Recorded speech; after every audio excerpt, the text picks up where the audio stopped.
Class 12 geography chapter 2 দ্বিতীয় অধ্যায় chapter 2 মৃত্তিকা।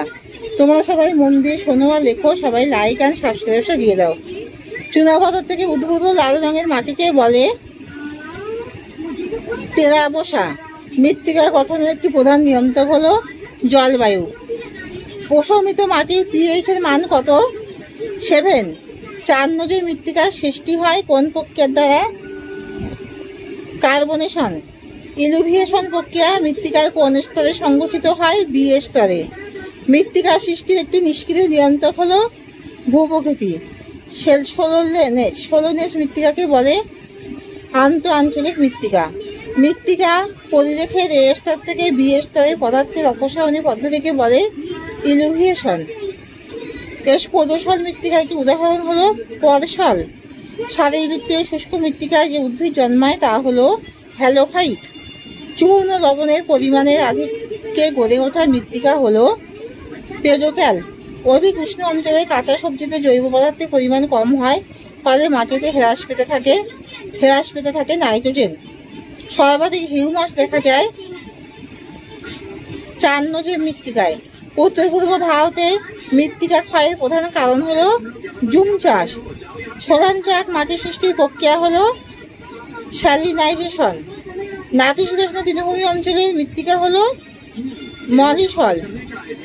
মেইজেশন কি?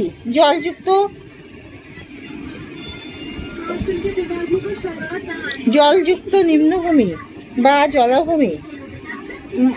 জলভূমিতে মাটি সৃষ্টির প্রক্রিয়াকে গ্লেজিয়েশন বলে। বেলে মাটিতে বালির ভাগ ন্যূনতম কত হওয়া উচিত? 85%। শীতল নাতিশীতোষ্ণ জলবায়ু সরলবর্গীয় অরণ্য অঞ্চলে মৃত্তিকার পরিলেখ বিকাশ বেশি হয় কোন অঞ্চলে? শীতল নাতিশীতোষ্ণ জলবায়ু সরলবর্গীয় অরণ্য অঞ্চলে।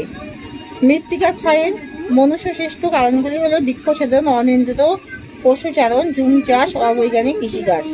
রেঞ্জিনা কি? চুনাপাথর অঞ্চলে এক ধরনের ধূসর মাটি সৃষ্টি হয়, তাকে রেঞ্জিনা বলে।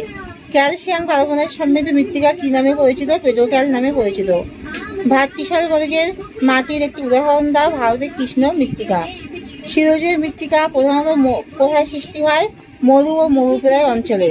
হিউমাস কাকে বলে? উদ্ভিদ ও প্রাণীর দেহাবশেষ মৃত্তিকাস্থিত সূক্ষ্ম জীবাণুদের দ্বারা পচনের ফলে যে বিয়োজিত পদার্থে পরিণত হয় তাকে হিউমাস বলে। সোলাম কি? মৃত্তিকা পরিলেখে পরিণত মাটির নরম, শিথিল, ঝুরঝুরে ও হিউমাস সমৃদ্ধ এ এবং বি স্তরকে একত্রে মৃত্তিকা দেহ বা সোলাম বলে। এখানেই শেষ করলাম। তোমরা সবাই লাইক অ্যান্ড সাবস্ক্রাইবটা দিয়ে দাও।